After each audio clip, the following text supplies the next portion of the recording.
Valora los comentarios de nuestros clientes en JSON. Genera una imagen de una mariposa de fantasía. Resume el contenido. Cuenta cuántas personas hay en esta sala. Hazme Crea una un avatar misterioso en Genesis. Esto es Alucinando con la IA generativa en AWS. Bienvenidos al segundo episodio de Alucinando con la IA generativa en AWS. Hoy vamos a tocar un tema que cada vez está más en boca de todos, yo creo, porque solamente hace falta entrar en LinkedIn, en InfoJobs y ver que están apareciendo nuevas posiciones de trabajo pues, relacionadas con algo tan esotérico como el prompt engineering, que es algo que hace, me atrevería a decir, 6 meses ni tan siquiera existía. Y podréis ver que son posiciones bastante bien pagadas, con lo cual hoy vamos a centrar el capítulo en qué es esto de prompt engineering, por qué es una técnica nueva que es necesario conocer para trabajar en el ámbito de la inteligencia artificial. Y también vamos a ver pues, qué retos tiene, qué peligros hay a la hora de utilizar este tipo de estrategias. Y para ello, hoy está con nosotros Carlos Milán, que dice que tengo que comentar que es Carlos Milán como la goma de borrar, porque su apellido puede provocar confusiones, como me pasa a mí muchas veces con el mío. Carlos es arquitecto de soluciones en AWS, está centrado en el sector educativo.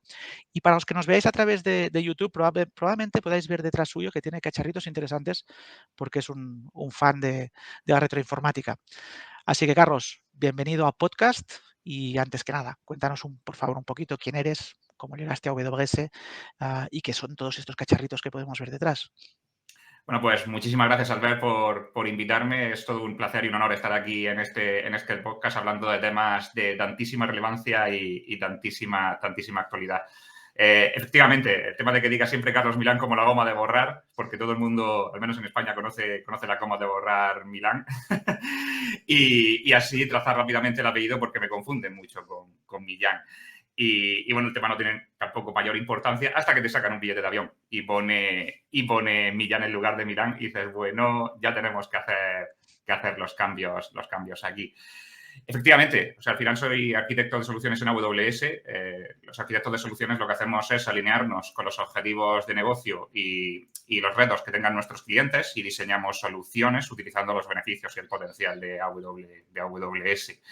También soy un gran fan de la retroinformática, como se puede ver por aquí atrás, y de hecho muchas veces que tengo conferencias me preguntan, pero Carlos, eso que estoy viendo ahí detrás no puedo evitar preguntarte, ¿es un Commodore Amiga? Y efectivamente es un Commodore Amiga que tengo aquí al lado. También tengo un ordenador MSX, son mis dos grandes pasiones, crecí con ellos, probablemente soy lo que soy a día de hoy con ellos y bueno, los que puedan estar viéndonos, además de escuchándonos, es que no están en una vitrina, no están en un armario, están en mi escritorio aquí al lado, que si me girase me pondría con ellos porque precisamente los utilizo. O sea, es que aún así los utilizo a día de hoy porque al fin de cuentas pues son los sistemas con los que crecí y ahí estoy con ellos.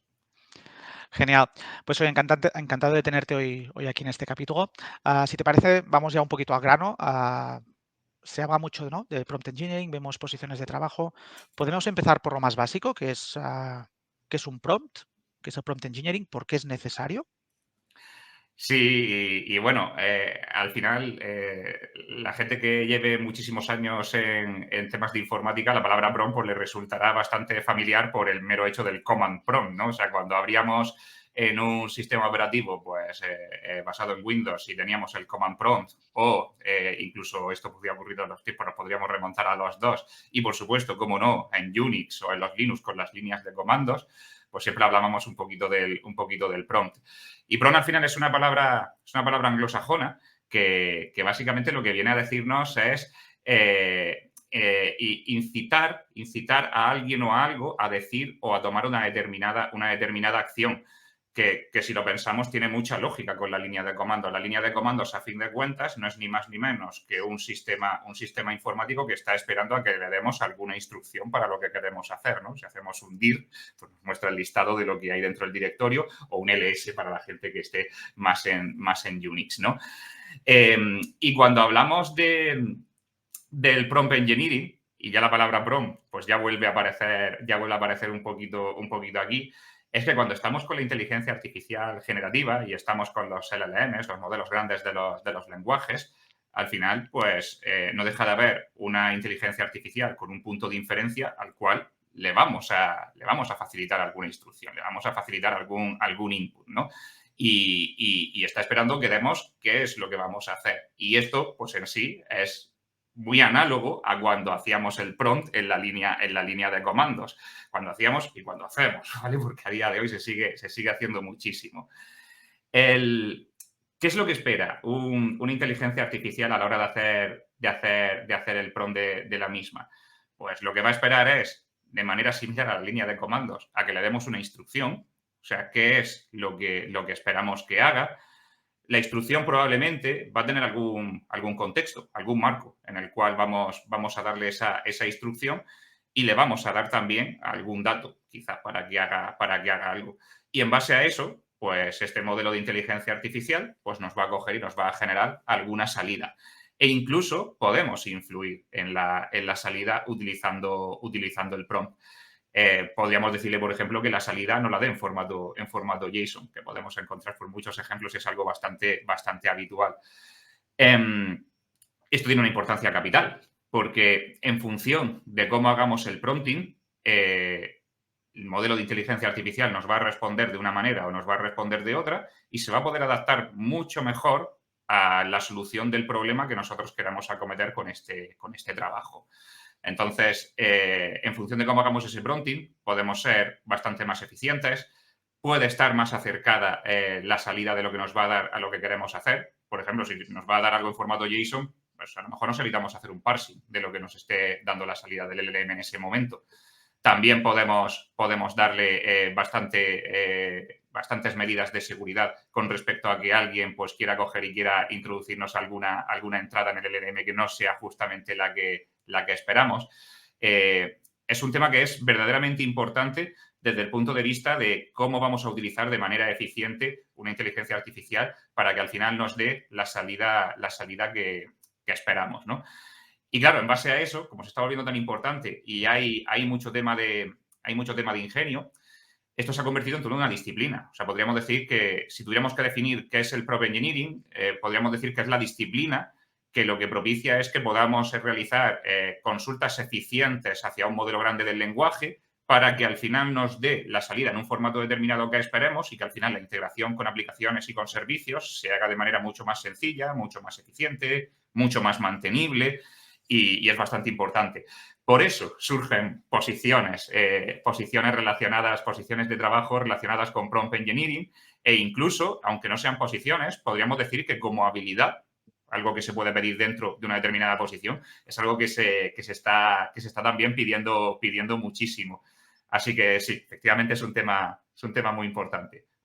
El capítulo pasado lo dedicamos a hablar de una técnica que creo que vamos a ver cada vez más en las compañías a utilizar la inteligencia artificial generativa, que es el Retrieval Augmented Generation, y que soy incapaz siempre de traducir. Creo que tiene una traducción al castellano, ¿vale?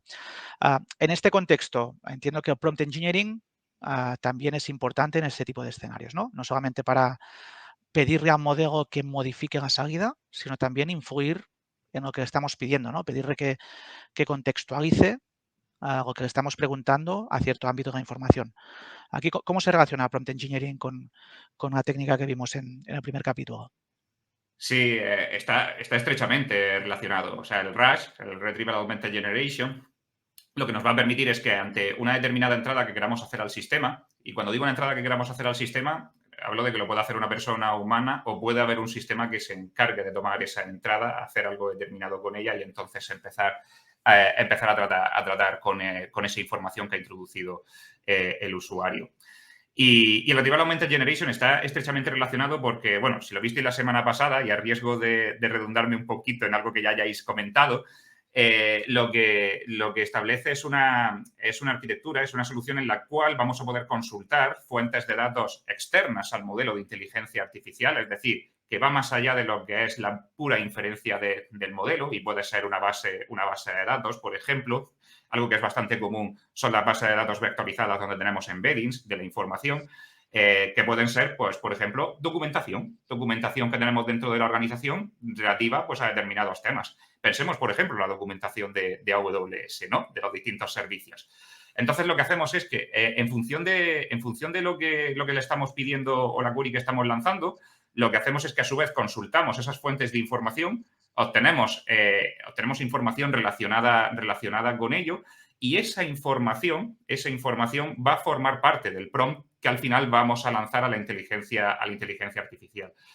Y hay una serie de estudios y bueno, hay estudios y lo podemos ver empíricamente, ¿vale? O sea, esto es algo que se puede comprobar, que utilizando esta técnica y consultando esas fuentes de información y facilitándose la entrada de la inferencia, los resultados que produce son bastante mejores. O sea, ayuda a que se produzca un mejor resultado.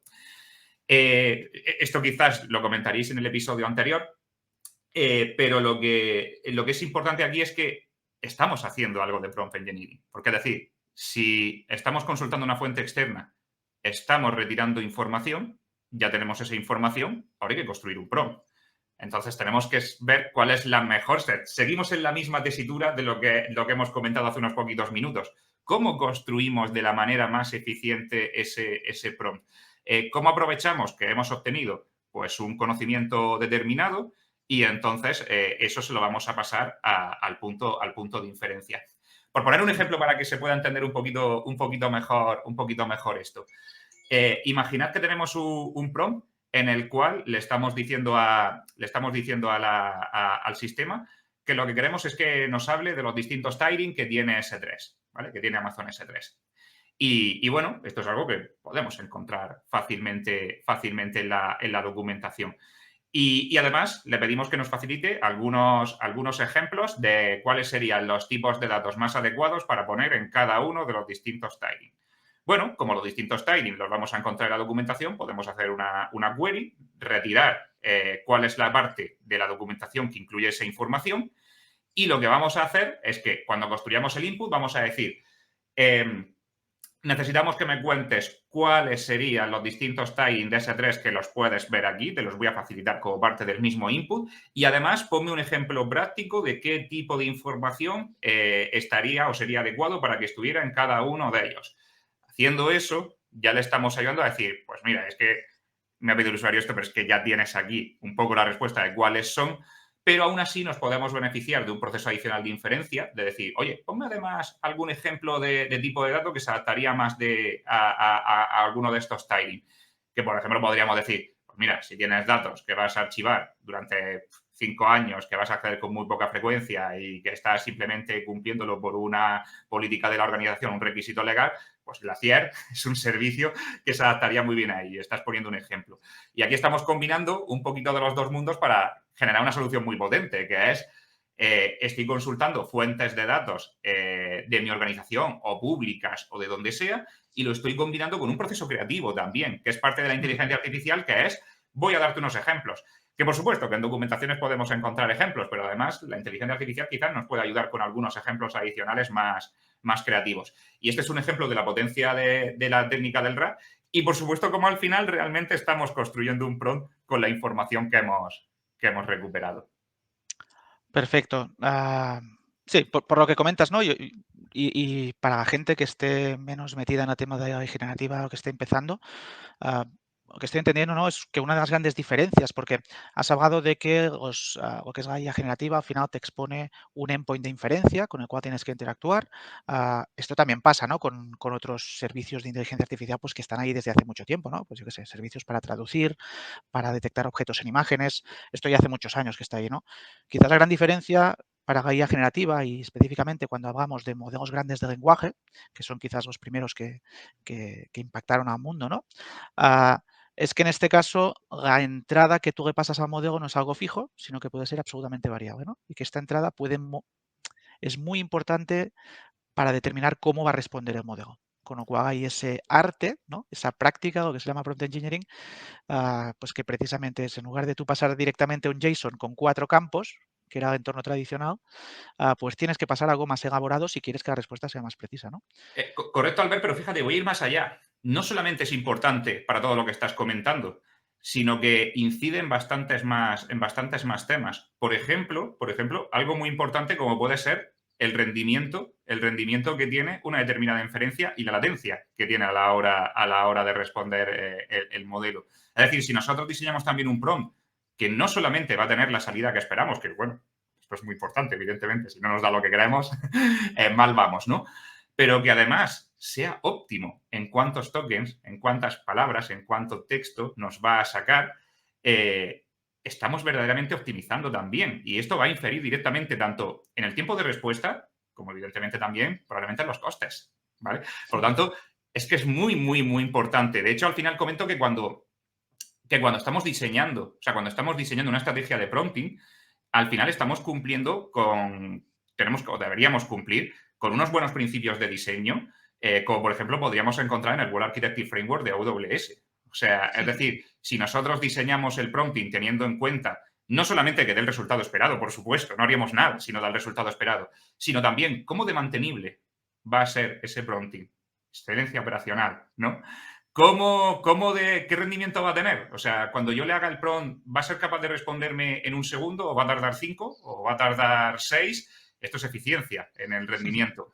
Cuanto más tarde, también incide en los costes. Por lo tanto, tenemos ahí también un tema importante. La seguridad, que, bueno, está viendo ahora pues todo un auge con el tema de los exploits y del hacking de los Sí, esto lo comentaremos, yo creo, más específico dentro de unos minutos, porque sí, es de los temas más importantes. Es un tema importante, sí. Pero claro, todo esto, por eso digo que va mucho más allá. O sea, es decir, el prompt, evidentemente, tiene que darnos lo que esperamos, pero es que incide en absolutamente todo lo demás, desde la seguridad hasta que sea mantenible, hasta que sea eficiente en el rendimiento, es súper importante.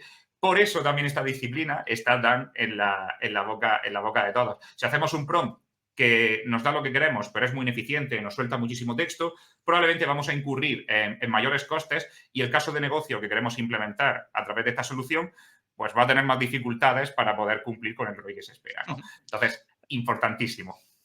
Esta historia me recuerda un poquito, ¿no?, a lo que serían las consultas a base de datos, ¿no? Las consultas a base de datos, distintas consultas pueden conseguir la misma información, pero de manera muy distinta, una más óptima, otra menos óptima. Con lo cual, si tiene tantísima importancia el prompt engineering, entiendo que esto es algo que se irá incorporando en lo que serían las aplicaciones de inteligencia artificial generativa. No tenemos que ver el prompt engineering como esa experiencia inicial que quizás hemos tenido todos como usuarios, ¿no? En los que tenemos pues un lienzo en blanco con el que interactuar con el modelo y nosotros hacemos el prompt engineering, sino que probablemente esto esté en la propia aplicación, ¿no? Y el usuario final no tenga que tener estas capacidades. ¿Estoy en lo correcto o ves también escenarios en los que el prompt engineering también puede aplicar directamente al usuario final? Hay un poco de todo. O sea, la respuesta es que hay de todo. Y esto depende muchísimo del planteamiento de diseño que se le haga a la aplicación. Es verdad que la tendencia es que la aplicación tenga una serie de, digamos, campos o entradas muy determinadas y entonces en base a esas entradas es en lo que se genera un prompt y se facilita. Pero en función de la libertad que tú dejes dentro de esas entradas, es verdad que el conocimiento del usuario también puede influir a la hora de elaborar un prompting.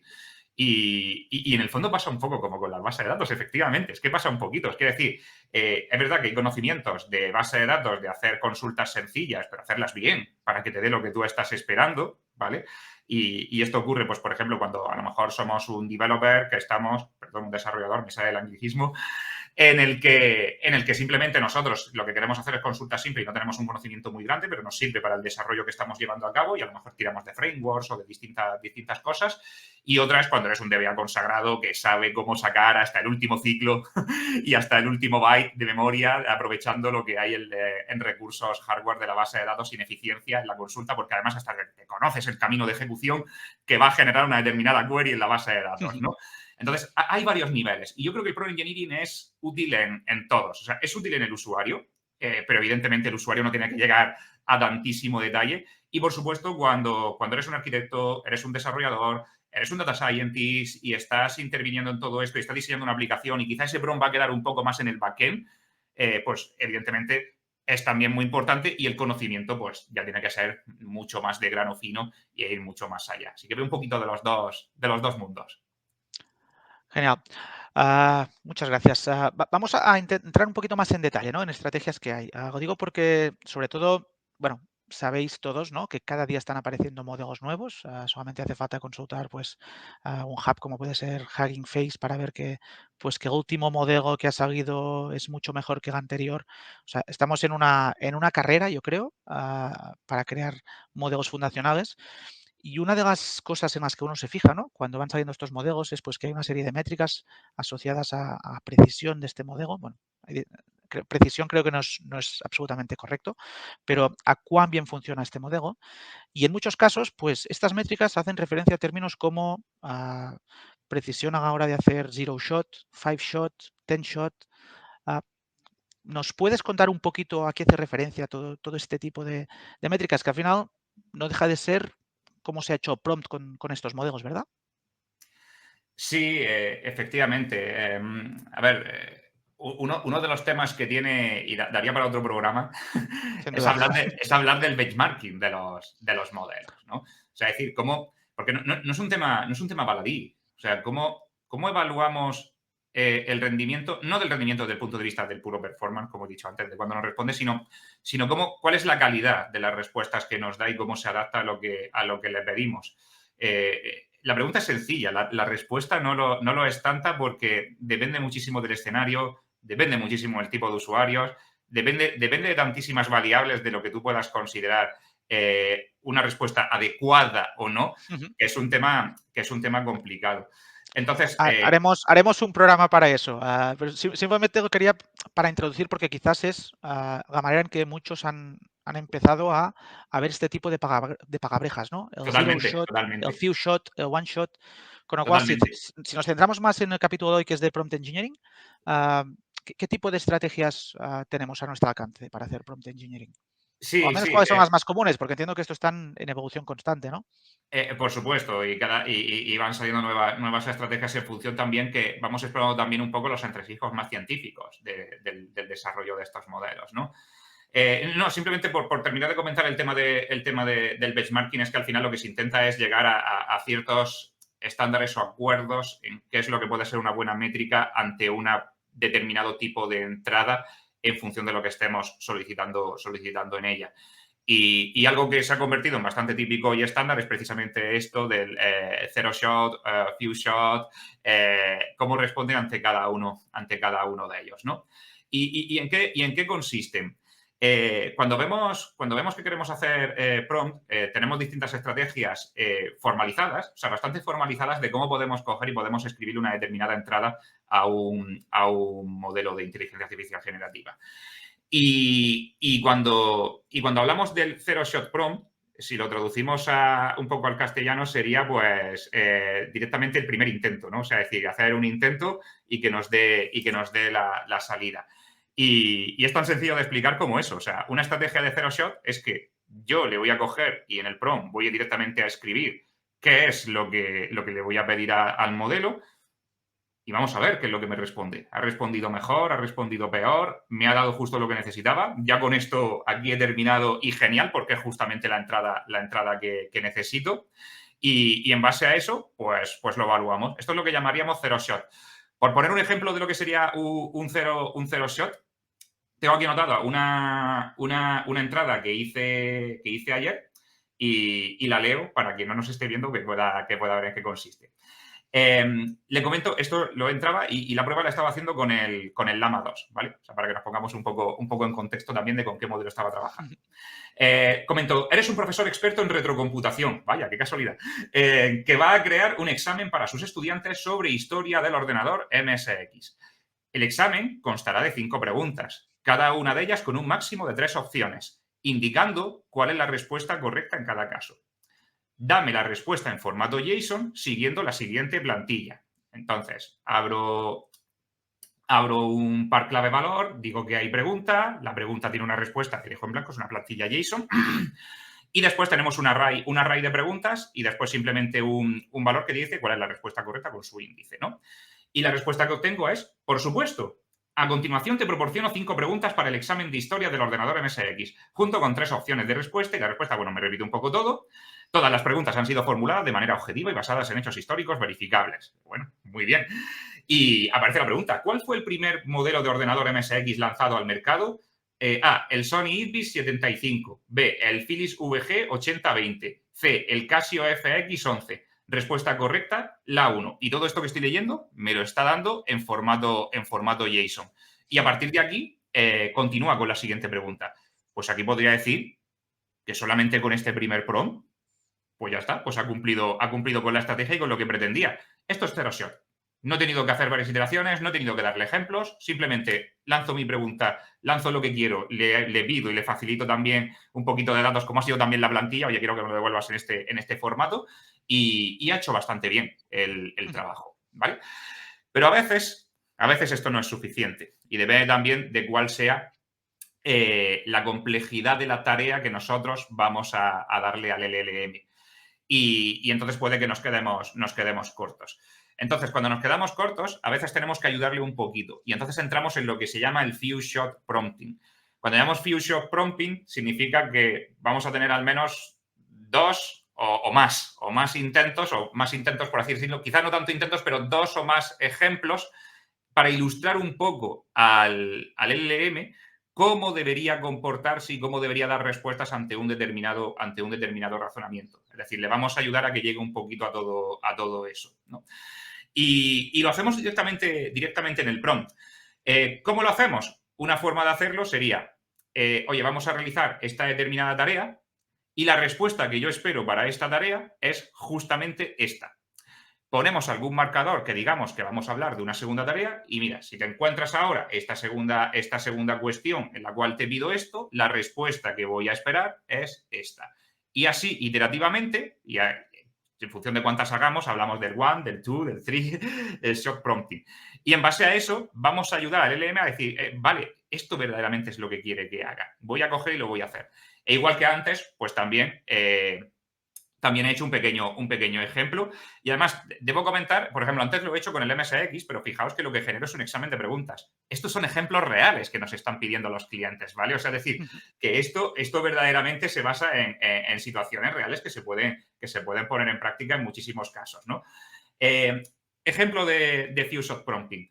Le digo al LLM, seguimos con Llama 2, evalúame si frente a una pregunta la respuesta dada es la correcta y en qué porcentaje.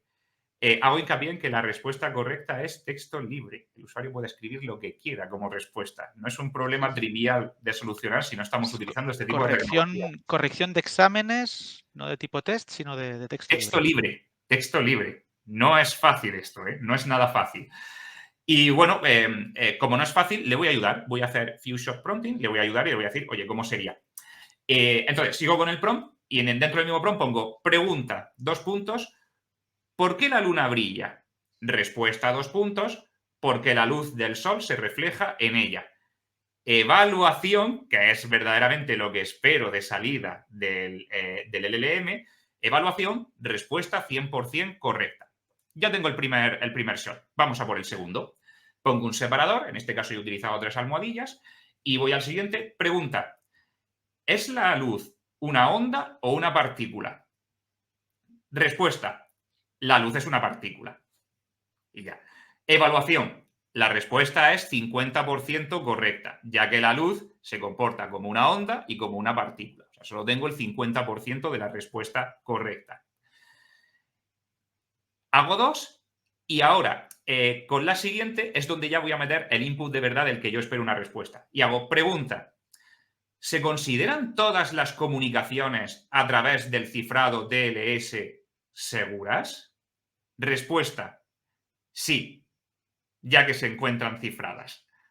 Y ahora pongo evaluación 2 puntos, no escribo nada, porque a partir de ahí es donde ya espero que el LLM me dé una determinada respuesta de cómo de bien he estado en esa respuesta.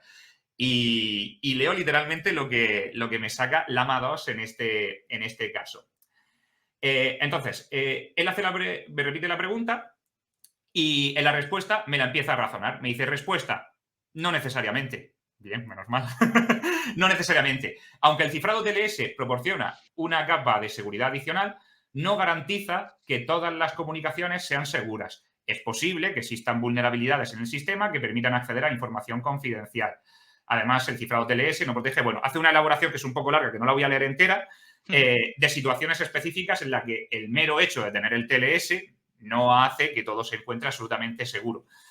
La parte interesante, cuando me dice evaluación, 75% correcta. Y no vamos a debatir aquí si, no, por Dios, debería ser un 20. Bueno, el LLM ha dicho 75, pero oye, está bien. Quiero decir, ya no me ha dado como un 100% y él ha inferido un grado de, oye, 75% correcta. Y además me lo justifica. La respuesta reconoce que el cifrado TLS puede ser útil para la seguridad. Desde luego que lo es. O sea, está bien. Pero también destaca, claro, pero también destaca la importancia de implementar otras medidas de seguridad para garantizar la integridad de las comunicaciones. Oye, pues muy, muy bien. Y estamos ante un problema que no es sencillo de resolver, que es, voy a hacer un examen y voy a dejar que la gente responda libremente, y voy a realizar una corrección automática y encima dando un grado, porque ya no es una respuesta booleana de, sí, la respuesta estaba bien o no. No. Es que esto puede ser gris. O sea, puede que la respuesta haya temas que estén correctos o temas que no, pues como ocurre en los exámenes habitualmente, y se hace una evaluación de lo que se ha respondido, ¿no? Y bueno, y me dices 75%. O sea, quiero decir, sí, claro que el TLS ayuda a la seguridad, pero no puedes simplemente decir que por el mero hecho de implementar TLS, pues ya todas las comunicaciones están súper seguras. De hecho, por ejemplo, como sea el 1.0... Sí, sin duda. Sí, no, y es un problema tan complejo que, de hecho, yo creo que ya hace bastantes años que, al menos a nivel de universidad, todos los exámenes, prácticamente todos son en formato test. Yo creo que precisamente porque corregir este tipo de exámenes es muy complicado para un humano, imagínate para una inteligencia artificial generativa. Muy interesante. Esto permite ya, ¿no?, abarcar escenarios de cierta complejidad, pero todavía hay técnicas más avanzadas, ¿no? Sí, y Aparte del few shot. Sí, de hecho, hay escenarios en los que incluso, porque claro, vamos subiendo un poquito la complejidad, ¿no? Hay escenarios o situaciones en las que si intentamos resolverlas con zero shot nos quedamos cortos. Entonces hemos dicho, bueno, entonces tenemos el few shot, podemos darle varios ejemplos y que nos responda. Y hemos visto cómo escenarios en los que el cero se quedaba corto, pues el few podía coger y podía decir, vale, pues con el few lo resolvemos. Hay escenarios en los que el few shot se queda corto. Y entonces aparecen nuevas técnicas para solventar y ayudar también a que resuelva problemas en los que este escenario se queda corto. Pero antes de ir ahí, permíteme que enlace de vuelta con el tema de los benchmarks que habíamos dicho al principio. ¿Se queda corto? Depende de qué modelo. Porque si hay un modelo que en cero resuelve lo que otro necesita few, pues está diciendo, oye, aquí tengo una métrica comparativa objetiva para decir, oye, este modelo tiene un desempeño, por lo menos en calidad de las respuestas, mejor porque para lo que otros necesitan few, el otro lo hace con cero, ¿no? Entonces, claro, cuanto un modelo pueda resolver determinados problemas o dar la salida que queremos utilizando técnicas más sencillas o más directas que las más complejas, pues decir, pues mira, pues este modelo se comporta mejor en este ámbito, ¿no? Pero bueno, vamos además, y disculpa que te interrumpa, además en un escenario en el que muchos modelos, los que están en formato, pues, podríamos decir multitenant, que no tienes tú desplegados de manera privada, típicamente el pricing es por número de tokens, con lo cual menos prompt también significa menos coste de ejecución, ¿verdad? Correcto. Es uno de los temas de optimización, tanto en rendimiento como en coste, que mencionaba al principio. O sea, si somos muy óptimos con cuánto prompt le estamos pasando, pues evidentemente esto va a tener un impacto muy, muy, muy notorio, tanto en los costes como en el propio rendimiento, porque al final, cuando tú le pasas un input, la inferencia tiene que procesar todo ese input, ¿no? Entonces, es fundamental. Si esto es como todo, es multiplicar. ¿Cuántas consultas y cuánto le hacemos a lo largo del día al punto? Pues todo lo que arrasquemos ahí en milisegundos se va a notar, ¿no? Entonces, esto tiene mucha importancia. Por eso se valora que ante un prompt más sencillo, el modelo se comporte mejor y forma parte de lo que hablamos de los benchmarks, ¿no? Siguiendo con estrategias, hay un tipo de casuística y de problemas en los que el few shot y el zero shot acostumbran a tener problemas o a no comportarse bien a la hora de dar respuestas. Y suelen ser los problemas de tipo aritmético lógico. O sea, quiere decir, cuando queremos llevar a cabo operaciones de tipo aritmético o queremos plantear determinados problemas de lógica, el modelo va a tender a confundirse, va a tender a alucinar. Podemos comentar después qué consisten las alucinaciones y va a necesitar ayuda, ¿no? Y entonces hay otra técnica que en este tipo de escenarios ayuda a superarlos, que es el chain of thought, la cadena de pensamiento, que básicamente es una técnica que lo que propone es llevar a cabo un razonamiento por pasos ante una determinada entrada, en la cual nosotros le vamos a ayudar a llevarlo a cabo. Como esto puede quedar así muy abstracto, vamos a verlo con un ejemplo que es la mejor forma de verlo. Seguimos con el Llama 2 y aquí hago una entrada. Pregunta, 2 puntos, y pongo, Carlos tiene 4 vocabits. ¿Alguien recuerda los vocabits? Qué bueno.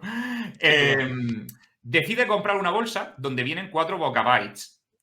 Un vocabyte son 8 vocabits. ¿Cuántos vocabits tiene Carlos ahora? Y yo le doy la respuesta. Estamos al final ilustrándolo, ¿no? O sea, le digo, pues mira, respuesta. Carlos originalmente tenía 4 vocabits. Si un vocabyte son 8 vocabits, entonces 4 vocabytes, pues multiplicamos por 8, ¿no? Y son 32 vocabytes.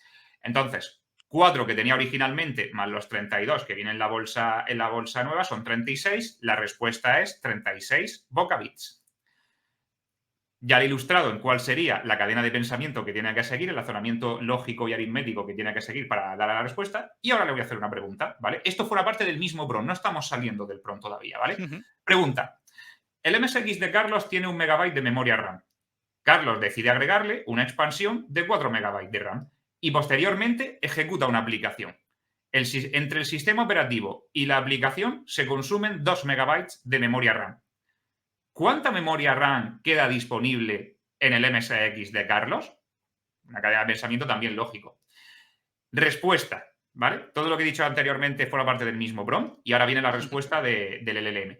Originalmente, el MSX de Carlos tiene 1 megabyte, correcto, de memoria RAM. Carlos agregó una expansión de 4 megabytes, lo cual significa que ahora tiene un total de 5. Estoy leyendo la respuesta, estoy leyendo literalmente. Sí, sí. 5 megabytes de memoria RAM. Y además me pone entre paréntesis 1 más 4, 5. Pues bien, pues correcto. Ahora tengo 5 megabytes.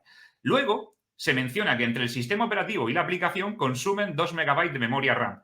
Esto significa que 5 megabytes menos 2 son 3 de memoria RAM que están disponibles para otros programas y procesos. Además, se permite el lujo de decirme, y esto lo tengo disponible para otros programas y procesos en el MSX de Carlos.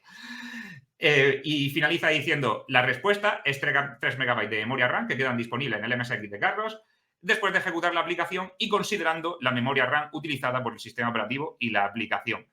Pues una respuesta genial, muy, muy de libro y en la cual le he ayudado con un razonamiento de cómo tenía que hacer esa inferencia y esa lógica. Fijémonos que al principio yo no le he hablado de memoria RAM, simplemente le he hecho un razonamiento lógico de, oye, me lo he inventado, los vocabits y después he dicho vocabytes, sí. Como si fuera, o sea, es que encima hasta me he inventado un poco la unidad de medida. Pero lo que quería ilustrar con ese ejemplo tan un poco reducido al absurdo es que lo que importa es la lógica y el razonamiento, no tanto el componente o la cuestión exacta de la que estamos hablando. Y siguiendo esa cadena de pensamiento, esa cadena lógica, cambiando incluso la unidad y hablando de otro tema distinto, ha sido capaz de hacer la inferencia y de llegar a la solución correcta al problema que le estaba planteando. Pues todo este tipo de problemas que sean aritméticos, que sean de lógica, el chain of thought es una técnica que nos puede ayudar a resolverlos. ¿Alguna otra técnica que creas que es relevante? Insisto, esto es algo que está evolucionando. Sí, bueno, hay muchísimas. De hecho, daría también para otro programa solo para hablar de todas las técnicas posibles que hay. Y además es que se están investigando más. Casi todas las técnicas que están saliendo tienen su paper científico en la cual tienen su fundamento detrás. Cuando hay papers científicos relacionados con técnicas de prompt engineering, pues una vez más, fijémonos hasta qué punto el tema tiene importancia porque es que se investiga sobre ello y todo. Quería mencionar una última que se llama self-consistency, o sea, consistencia propia, que básicamente es similar a la que he mencionado antes, es similar al de chain of thought, al de cadena de pensamiento, pero lo que hace es que introduce múltiples cadenas de pensamiento. O sea, en vez de hacer una específica, por ejemplo, para seguir la lógica de que si yo tengo tanto y adquiero algo en lo que viene más y entonces lo resto, pues llego a una determinada solución, planteo múltiples de ellas que tengan un dominio pues distinto. ¿Y qué es lo que pretendo con ello? Que a la hora de que yo le pase la entrada con la cuestión verdadera que yo quiero resolver, pueda seleccionar entre los distintos chain of thought que yo le he introducido en el input cuál es el correcto por el que debería seguir.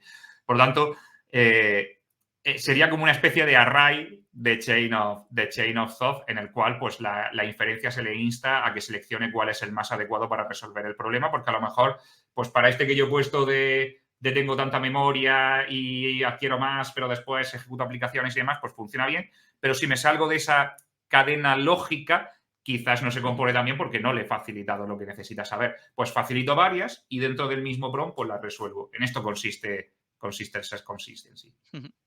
Todas estas estrategias, ¿no? Algo que tienen en común es que permiten al modelo acotar su respuesta a cierto ámbito específico, ¿no? O al menos en base a ciertos ejemplos, sin necesidad de reentrenar el modelo. O sea, aquí no estamos hablando de fine-tuning de modelos, sino que estamos hablando de trabajar con el modelo vanilla, ¿no? Que decimos. Con lo cual, incorporar información nueva, procesos de razonamiento nuevos, todo esto se puede hacer a costa de pagar más tokens, ¿no? A interaccionar con el modelo, pero por contra, sin necesidad de reentrenar absolutamente nada, ¿no?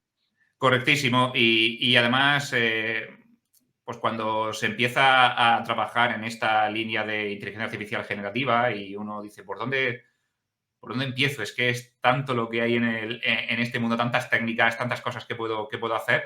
Pues uno de los primeros consejos es empieza por aquí, empieza por el prompt engineering. ¿Por qué? Pues porque es directo, es sencillo, te permite experimentar a una velocidad bastante rápida porque simplemente lo que empiezas es hacer distintos prompts y ver cuál es el resultado y entonces empiezas a afinar un poquito más la respuesta.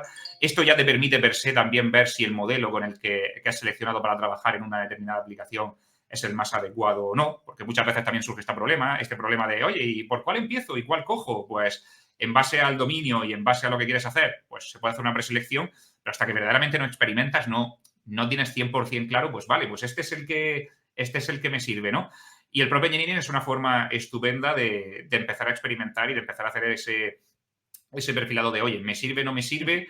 Le voy a facilitar información que necesito para que pueda darme la respuesta y no me estoy metiendo todavía en temas de hacer ajustes finos o otro tipo de técnicas que al final, pues, evidentemente también es una buena práctica hacerlas, pero cuando ya tenemos el modelo, que ya le hemos hecho un prompting, que ya sabemos que se comporta como quiere, que le pasamos la información, pues bueno, ya lo tenemos ahí, tenemos esa parte que ya hemos avanzado bastante y podemos empezar a considerar después otras adicionales.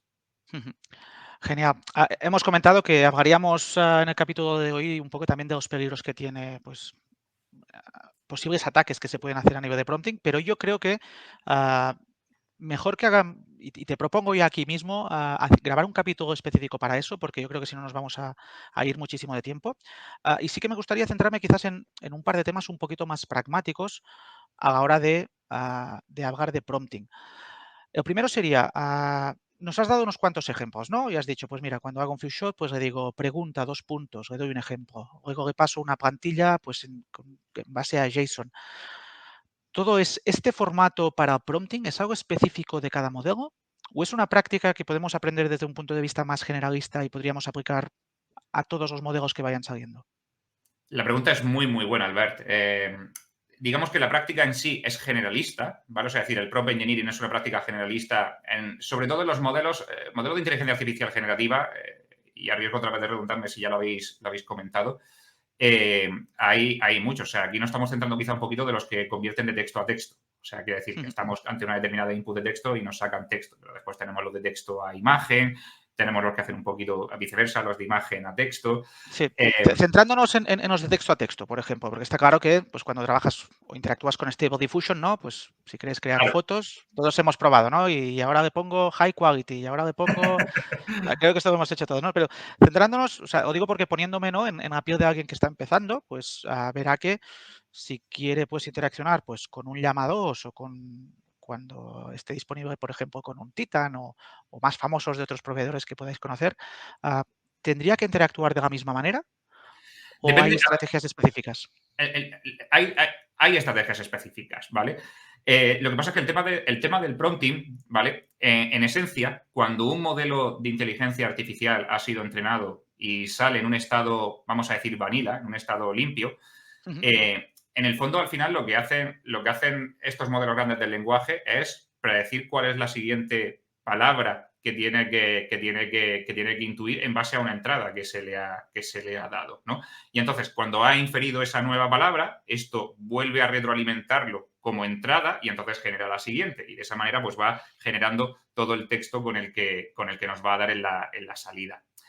Entonces, en base a ese modelo vanilla, es verdad que podemos aprender una práctica generalista de cómo hacer un prompt siguiendo este tipo de funcionamiento de cómo van estos modelos vanilla. Pero después nos encontramos muchas variantes, ¿no? Y modelos en los que se le ha realizado ajuste fino con determinados datos y se ha influido en su comportamiento. Y, de hecho, pues una de las variantes más habituales que nos encontramos son las que les llaman muchas veces instruct o les llaman muchas veces simplemente chat, ¿vale? En las cuales, ya lo que vemos es que sí empiezan a aparecer formatos específicos en los cuales hacer un prompt. ¿Y esto por qué ocurre? Porque en ese ajuste fino ya digamos que se le ha introducido una determinada forma en la que este modelo espera que la información esté facilitada. Por ejemplo, la variante de chat del Llama 2 ya espera que le facilites una entrada que sea un JSON muy sencillito en la cual tú le especificas cuál es el rol de la entrada, y el rol puede ser el sistema porque estemos creando un prompt de base. Por ejemplo, cuando en el Few Shot o en el Zero Shot mencionaba, pues eres un profesor experto en retrocomputación, ahí ya le estoy dando una base. Esto podría ser system. También puede ser assistant, que básicamente assistant es la respuesta que da el modelo, o puede ser user, que es el usuario. Pues ya espera que le digamos el rol y espera también que le digamos el texto, y también espera que le digamos una serie de parámetros muy típicos que tenemos a la hora de realizar inferencias, como puede ser la temperatura, el top P, el top K, que por no entrar mucho en detalle y la gente que se encuentra tanto esto, que puede tener curiosidad de, bueno, ¿esto en qué consiste?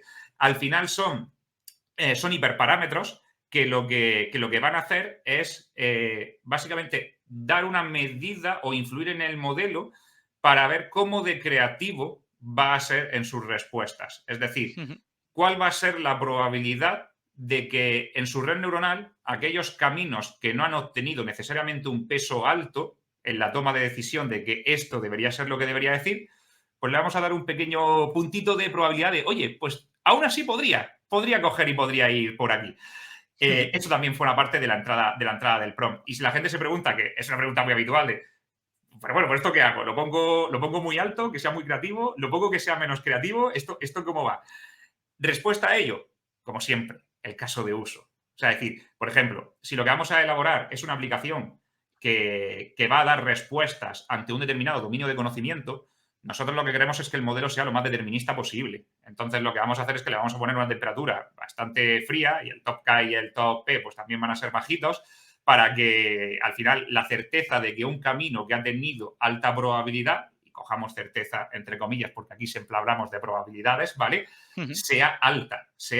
Y entonces el modelo pues va a ser más aburrido, va a ser bastante aburrido, va a ser más determinista, pero la probabilidad de que saque justo lo que esperamos que saque va a ser bastante más alta. Si subimos la temperatura y damos más probabilidad a que salgan cosas dentro de la red neuronal que no tenían esa probabilidad tan alta, se va a volver muy creativo. Y, por ejemplo, si estamos en un caso de uso en el que estamos implementando una aplicación que lo que hace es generar, por ejemplo, cuentos o historias, pues ahí lo que queremos es que sea creativo a tope. Entonces podemos permitirnos subir esta temperatura. Pero bueno, volviendo a la cuestión inicial, Albert, efectivamente hay una parte que es más generalista, sobre todo cuando hablamos del vanilla y de cómo vamos a comportarnos ante un modelo que sencillamente lo que va a hacer es predecir la siguiente palabra y a partir de ahí generamos un prompt, pero después nos encontramos con muchas variantes, modelos que quizás ya han sido entrenados para que obtengan una determinada respuesta, donde ya a partir de ahí sí tenemos que ver, oye, en qué formato, de qué manera esto espera que le haga el input, y yo se lo voy a facilitar de esa manera para que me dé la respuesta, ¿no? Con lo cual, entradas, o sea, en lugar de interactuar con una API con campos estáticos, estamos hablando de longitudes variables, estamos hablando de distintas estrategias, el zero shot, el one shot, el few shots, el self-consistency, estamos hablando de temperaturas estamos hablando de muchas cosas distintas que creo que ilustran muy bien el por qué esto es una práctica y por qué esto es una posición específica que está saliendo, ¿no? Que es distinto a todo lo que existe hasta ahora. Siendo pragmáticos, la segunda cuestión pragmática que quería comentarte es muchos conceptos. Yo quiero probarlos. Estoy escuchando podcast, quiero probarlos. ¿Cómo podemos probar de manera fácil esto en AWS? Que, por Pues, cierto, vamos a poner unos cuantos links en la descripción, tanto del podcast como del vídeo de YouTube, para que tengáis recursos para probarlo. Pero a grandes rasgos, ¿cómo podemos probarlo en AWS? pues es realmente sencillo. O sea, si entramos en la consola de AWS y entramos en SageMaker, que, bueno, pues, como probablemente conoceréis, si no lo mencionamos muy rápidamente, es toda la suite de servicios de inteligencia artificial muy pensados sobre todo para lo que sería el perfil tuners, que son personas que conocen un poco cómo trabajar con inteligencia artificial, pero que no quieren estar preocupándose de desplegar servidores, gestionar sistemas operativos, todos los temas más relacionados con el networking. Entonces, toda esa parte queda más del lado gestionado por AWS y nos dedicamos un poco a lo que es el tema ya de la inteligencia artificial como tal, que es donde verdaderamente vamos a aportar el valor diferencial. Hay un servicio llamado Jumpstart dentro de SageMaker, que donde podemos encontrar es un hub, es una galería con muchos modelos, tanto de código abierto como de proveedores third party, que son startups que tienen modelos bastante potentes y con bastante consideración dentro del mercado, que básicamente los tenemos disponibles para desplegar a poquitos clics de ratón.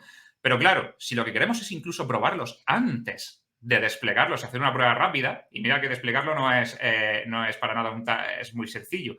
Dentro de este servicio, cuando entramos en los modelos, podemos encontrar una sección que es el Playground, y en el Playground lo que vamos a tener es ya una interfaz de prompting en la cual podemos lanzar consultas ante el modelo, tocar los parámetros que he mencionado antes, o sea, tocar la temperatura, tocar el top key, el top p, para que veamos, oye, para que experimentemos un poquito y nos ayude sobre todo.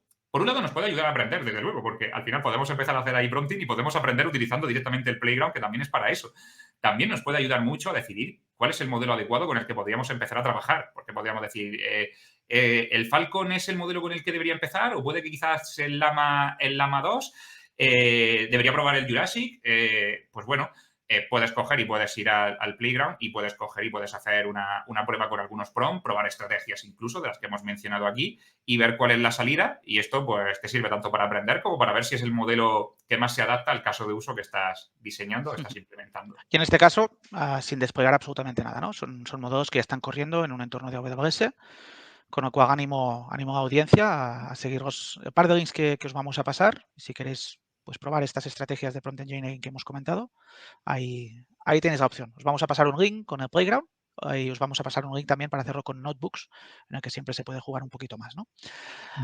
Genial, pues Carlos, muy interesante todo lo que has comentado. Creo que nos hemos ido ya bastante de tiempo, pero sí que antes de terminar, me gusta un poquito hablar o pedir tu opinión sobre un poco el estado del arte que ves en la IA generativa en el entorno en el que te mueves tú, que es el entorno, ¿no? En tu caso, pues de educativo, edtechs, publishers y compañías similares. ¿Cómo ves la implantación de la IA generativa en estos sectores? Bueno, como os podéis imaginar, en un entorno, y fijaos que los ejemplos que he ido mencionando, pues preguntas de exámenes. La cabra tira al monte, ¿no? Respuestas correctas. Evidentemente, imaginad la revolución que puede suponer esto en la implementación de muchísimos casos de uso que pueden cambiar muchísimos temas para bien, ¿no? Se está trabajando en muchísimos casos de uso, se están experimentando con distintas estrategias como las que estamos mencionando y el potencial es enorme. Es que si pensamos en lo que hemos hablado durante la sesión de hoy, empezamos a ver un poco que casi que el límite es la imaginación, ¿no? Por poner algunos ejemplos, ¿no? Bueno, hemos visto alguno, ¿no? Por ejemplo, vamos a generar preguntas de examen, incluso respondiendo, vamos a corregir exámenes utilizando texto libre, que no era para nada trivial, pero hay muchos más. O sea, imaginad que uno de los temas, por ejemplo, que en educación están muchas veces en las noticias y está y está en muchos, pues un poco en boca de todos, ¿no? Es como dar una atención y una educación más personalizada al estudiante para que al final pues, el ratio de éxito escolar sea mayor, ¿no? Y esto es algo bastante común. Y cuando más personalices la educación a las circunstancias especiales que tenga cada uno de los estudiantes, pues evidentemente más probabilidades de que ese estudiante pues, pueda completar sus estudios bien y tenga éxito en todo ello. Claro, una forma muy obvia de la que siempre se habla de conseguir este tipo de objetivos es, pues bueno, que cuanto más reducido es el ratio de estudiante por profesor, pues mejor, porque la educación puede ser más personalizada, ¿no? Pero no siempre es posible, ¿no? Cuando es posible, fantástico, o sea, genial. Cuando no es posible, pues podemos pensar en otro tipo de estrategias. Entonces, imaginemos que tenemos un libro de texto digital, ¿vale? O sea, estoy ahora mismo en modo mente abierta inventando, en el que estás leyendo una unidad, y yo creo que esto nos ha pasado a todos. Yo muchas veces, pues en mi etapa de estudiante, aunque mi etapa de estudiante es actual, porque al final en ingeniería somos eternos estudiantes, pero estás leyendo un determinado texto, estás leyendo una determinada unidad y no la entiendes. O sea, dices, pues no estoy entendiendo lo que me está diciendo, o este párrafo me habla de algo que no. ¿No sería genial poder decir, hey, este párrafo concreto que no estoy entendiendo, explícamelo de una manera más sencilla para que yo lo pueda entender y que pueda tener ciertas iteraciones con esa aplicación que realmente tiene un modelo de inteligencia artificial por detrás para que al final llegue un punto en el que lo he entendido? O sea, lo he entendido y he podido adquirir este concepto. Pues esto puede tener una implicación muy positiva en el ratio de éxito de los estudiantes, porque al final pueden coger y pueden adaptarse a esa circunstancia. Pero hay muchas más. Imaginad a aquellas personas que son particularmente curiosas y que al final se meten hasta el fondo en todos los conceptos, y lo que ocurre es que están viendo algo que dicen, quiero saber más, y se me ha quedado corto. Se me ha quedado corto esto que yo estoy aprendiendo. Por favor, esta persona, Napoleón, me interesa mucho, quiero saber más sobre él, cuéntame más cosas sobre Napoleón. Y entonces el modelo puede sacar una salida con respecto a lo que es, a lo que ha sido Napoleón, y decir pues muchísimas más cosas. Otro campo que también es, otro caso que también es particularmente apasionante. Aquí es verdad que nos hemos centrado mucho hoy en lo que es los modelos de texto a texto, pero me gustaría coger un caso particular en los modelos de imagen a texto, que tienen un potencial espectacular de hacer mucho bien por la accesibilidad de las personas a los contenidos. O sea, si nosotros tenemos determinados contenidos, yo estoy pensando mucho en educativos, pero aplica prácticamente a cualquiera, a cualquier tipo de contenido en el cual yo tengo imágenes y tengo alguna persona que tiene algún problema visual y no puede ver bien el contenido. Qué genial sería que pudiera yo generar automáticamente una descripción de lo que está pasando en esa imagen. Hey, pues mira, en esta imagen hay un perrito que está tumbado en una alfombra de color rojo en la cual está dando el sol que entra por una ventana. Y yo, sin poder ver bien esa imagen, yo sé lo que está pasando en ella, y además de una forma descriptiva bastante rica. Esto en accesibilidad es, pues bueno, es brutal, ¿no? Los casos de uso son, pues, como puedes ver al ver, son enormes y son apasionantes. Y algo que también veo con mucha frecuencia en el sector editorial es que las editoriales, cada una de ellas, tienen un gran valor diferencial entre sí, cada una, ¿vale? Que es su contenido. O sea, su propio contenido. Porque al final dices, ¿cuál es el valor diferencial si yo despliego un modelo y hago una determinada aplicación? Yo puedo ser creativo y puedo ofrecer un servicio que no ofrezca a nadie, pero cualquiera puede a día de hoy, o sea, cualquier entidad o cualquier organización pues puede trabajar con modelos de inteligencia artificial generativa. Pero volvemos un poquito a esto que mencionamos siempre. El valor está en los datos. Tu organización tiene datos, tu organización tiene información, y en este caso una editorial pues tiene su contenido que es suyo y que es su valor diferencial. Si tú enriqueces, y hemos hablado del RAG, aquí estamos enganchando conceptos, si tú enriqueces el input que tú le das a un modelo de inteligencia artificial generativa con tus propios contenidos. Y esto puede ser por RAG o puede ser por ajuste fino, otro tipo de técnicas, o directamente introduciéndolo en el prompting. Ya estás dando un conocimiento al modelo y estás dándole un valor que no tiene nadie, que lo tienes tú. Y además, no hablamos, cuando hablamos de contenido en editoriales, no hablamos meramente de conceptos, es que hablamos de un estilo, hablamos de una forma de contar las cosas, hablamos de una, por decirlo de manera figurada, de una personalidad, por así decirlo, ¿no? De cómo estos temas están expuestos y cada uno tiene los suyos. Esto lo podemos llevar hasta estos modelos y que esta forma de entender, en el caso que nos acomete aquí, la enseñanza, por ejemplo, capilarice dentro del modelo y esto forme parte de las salidas que pueda dar. Así que, bueno, me podría tirar hablando de esto. Sí, la verdad es que casos de uso hay infinitos casi y por eso me gusta siempre terminar con una pregunta. Más allá del sector en el que estás trabajando y en el que quizás seas experto, pero si de todo lo que estás viendo, todos los casos de uso que se ven en cualquier industria, ¿cuál es tu preferido? ¿Cuál es el que te hace más ilusión que en un momento dado salga? Pues es difícil decidir, ¿eh? O sea, es difícil decidir porque veo Lo sé. tantos tan apasionantes. A ver, si fuera me vas a permitir que en vez de decir uno digas dos, ¿vale? Uno en la industria... Venga, va a ser muy rápido porque, a ver, si fuera uno en la industria en la que estoy, el que he comentado de accesibilidad, yo me quedo con ese. O sea, es espectacular. Si expando un poco más y pienso un poco ya no solamente en mi industria, pienso en todo, hay uno que me llama particularmente la atención y yo es que, pues digamos que en vidas pasadas, cuando quizá era un poquito más joven, a mí me encantaban los MMORPGs, o sea, los juegos multijugador masivos online, ¿no? Y bueno, en este tipo de videojuegos, pues hay personajes que evidentemente son personas humanas que están entrando en el videojuego y están jugando y hay personas que no son humanas y que son parte del sistema, que es lo que se llaman los NPCs. los NLPs. Los non-playable characters, ¿no?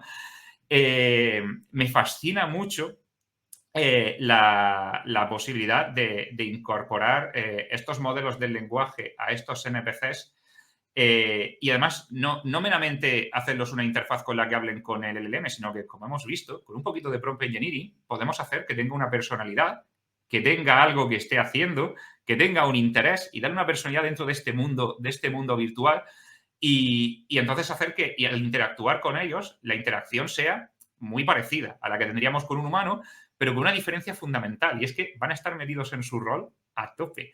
Con lo cual, la experiencia inmersiva que se va a poder tener dentro del videojuego podría ser brutal y espectacular.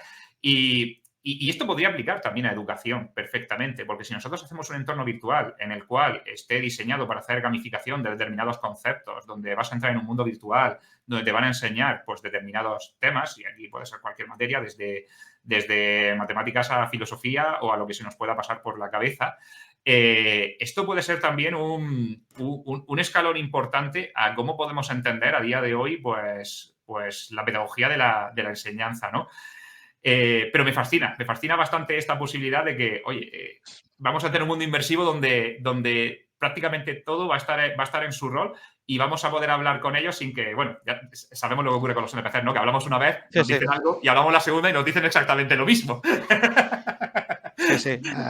Entonces sería una forma de saltar esa barrera histórica que ha ocurrido con los personajes no jugables, ¿no? Me encanta este ejemplo porque soy un fanático de la ciencia ficción. Uno de mis libros preferidos es El juego de Ender. Y si hay algún oyente que se ha leído la saga, igual resuene todo este que comentas, ¿no? De inteligencias artificiales que interactúan en un mundo virtual. No voy a hacer spoilers, con lo cual me callo. No quiero que la gente me tire tomates por la calle si me ve. Simplemente recomendaros la lectura de esa saga. Pues, Carlos, mil gracias. Nos hemos ido ya de tiempo, con lo cual podríamos estar hablando todo el día, pero creo que tenemos que dejarlo aquí. Vamos a hacer un capítulo sobre la parte que nos ha quedado pendiente de prompt engineering, que es los peligros o los ataques, las estrategias de ataque a modelos de inteligencia artificial generativa precisamente en base a detectar vulnerabilidades a la hora de hacer prompting. Esto lo vamos a tratar en otro capítulo distinto. Tema Y importante. simplemente recordaros que en los comentarios hemos dejado los links a los recursos para poder probar estas estrategias vosotros mismos. Vamos a dejar también, por si queréis conectar con Carlos o conmigo mismo, pues nuestros perfiles de LinkedIn. No nos busquéis con elle, Carlos Milán, como la goma de borrar, a ver Capdevila, ni Millán ni Capdevila, por favor. Y nada, muchas gracias a todos los que hayáis aguantado hasta aquí y seguimos hablando de temas de IA generativa en AWS en siguientes capítulos del podcast. Mil gracias y hasta el próximo capítulo.